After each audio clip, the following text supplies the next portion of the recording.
नमस्कार। आज हम बात कर रहे हैं कैल्शियम के यौगिकों की। हमारे पास एक लेख है जो बताता है कि ये रोजमर्रा की जिंदगी में कितने जरूरी हैं।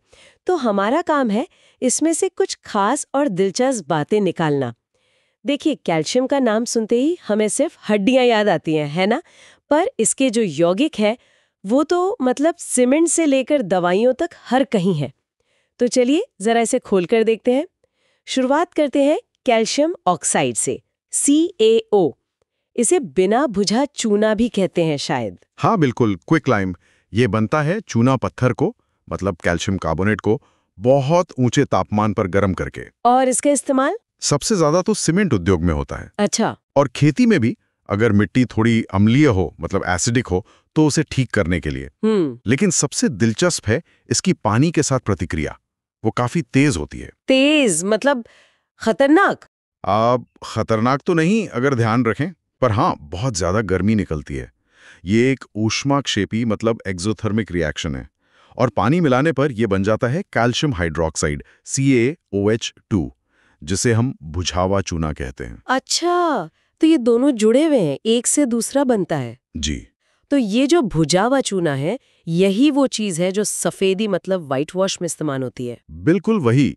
और इसकी खास बात क्या है पता है? बताइए। जब इसे दीवार पर लगाते हैं ना, तो ये हवा में जो कार्बन डाइऑक्साइड होती है, CO2, उससे धीरे धीरे रिएक्ट करता है और वापस कैल्शियम कार्बोनेट की एक सख्त सफेद परत बना लेता है।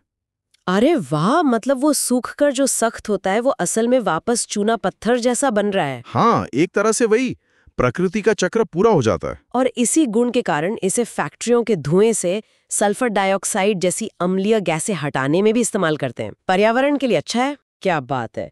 अच्छा, अब आते हैं सीधे कैल्शियम कार्बोनेट पर, CaCO3। ये तो प्रकृति में बहुत मिलता है ना? हाँ, बहुत ज्यादा।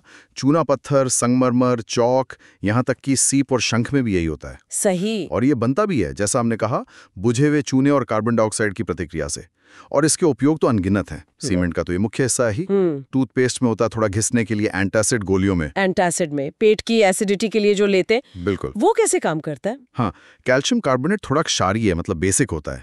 तो ये पेट के फालतू एसिड से रिएक्ट करके उसे न्यूट्रलाइज कर देता है, और इस रिएक्शन में CO2 गैस निकलती है। अच्छा, तभी कभी कभी डकार आती है उसे लेके। हो सकता है। तो देखिए, प्रकृति इसे ढांचे बनाने में इस्तेमाल कर रही है, और हम इसके रासायनिक गुण इस्तेमाल कर रहे हैं। सही में बहुत काम की चीज है। अच्छा, एक और चीज जो घरों में दिखती है, प्लास्टर ऑफ पेरिस, वो भी कैल्शियम का ही कुछ है? हाँ जी, वो है कैल्शियम सल्फेट हेमीहाइड्रेट, मतलब CaSO4.5H2O। हेमीहाइड्रेट मतलब आधा पानी। हाँ, उसमें पानी का अणु आधा ही होता है। ये जिप्सम को गर्म करके बनता है। जिप्सम होता है CaSO4.2H2O, जिसमें पानी के 2 अणु होते हैं। और प्लास्टर ऑफ पेरिस की खासियत यह है कि जैसे ही इसमें पानी मिलाते हैं, ये फटाफट सेट होकर वापस जिप्सम बन जाता है, एकदम सख्त। ओ, तभी टूटी हड्डी पर प्लास्टर चढ़ाने या मूर्तियां वगैरह बनाने में काम आता है। बिल्कुल। और जिप्सम खुद भी उपयोगी है। हाँ, बहुत। जिप्सम सीमेंट को जल्दी सेट होने से रोकता है, उसे कंट्रोल करता है, और खेतों में मिट्टी सुधारने के भी काम आता है। तो कैल्शियम सल्फेट के ये दोनों रूप, जिप्सम और प्लास्टर ऑफ पेरिस, दोनों ही बड़े काम के हैं। अच्छा, जल्दी से 2 और देख लेते हैं। Calcium chloride, CaCl2। हाँ, कैल्शियम क्लोराइड। इसकी खास बात है कि ये नमी सोखता है बहुत ज्यादा, हाइग्रोस्कोपिक कहते हैं इसे। इसलिए इसे डिहाइड्रेटिंग एजेंट की तरह, मतलब चीजों को सुखाने के लिए इस्तेमाल करते हैं। और ठंडी जगहों पर, सड़कों पर जो बर्फ जम जाती है उसे पिघलाने के लिए भी डालते हैं। वो क्यों? क्योंकि ये पानी के फ्रीजिंग पॉइंट को, जमने के तापमान को काफी कम कर देता है, तो बर्फ पिघल जाती है। अच्छा। और आखिरी कैल्शियम फॉस्फेट, Ca3PO4(2). ये नाम तो सुना सुना लग रहा है, हड्डियों वाला। बिल्कुल सही पकड़ा। ये हमारी हड्डियों और दांतों का मुख्य मिनरल है।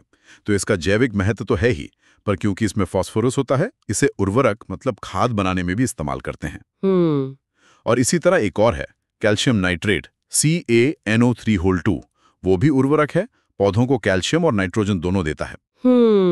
तो कुल मिलाकर कैल्शियम के ये अलग अलग साथी, ये यौगिक निर्माण से लेकर मेडिसिन, खेती, इंडस्ट्री, हर जगह फैले हुए हैं। ये तो सच में हमारी दुनिया के छुपे हुए हीरो हैं। सही कहा। मतलब एक ही तत्व, कैल्शियम, कितने अलग अलग रूपों में प्रकृति और टेक्नोलॉजी दोनों के लिए कितना जरूरी है। हड्डियों की ताकत से लेकर इमारतों की ऊंचाई तक, खेतों की उपज से लेकर हमारी सेहत तक, इसका हाथ है, भले ही दिखे ना। इनकी यही वर्सेटैलिटी, यही बहुमुखी प्रतिभा इन्हें इतना खास बनाती है। बिल्कुल। और ये हमें सोचने पर मजबूर करता है कि अगर ये इतने साधारण से दिखने वाले यौगिक इतने महत्वपूर्ण हैं, तो भविष्य में मटेरियल साइंस वाले कैल्शियम का इस्तेमाल करके और क्या नया बना सकते हैं? शायद कुछ और टिकाऊ, पर्यावरण के लिए बेहतर टेक्नोलॉजी? हाँ, ये एक बड़ा सवाल है, सोचने वाली बात है। बिल्कुल।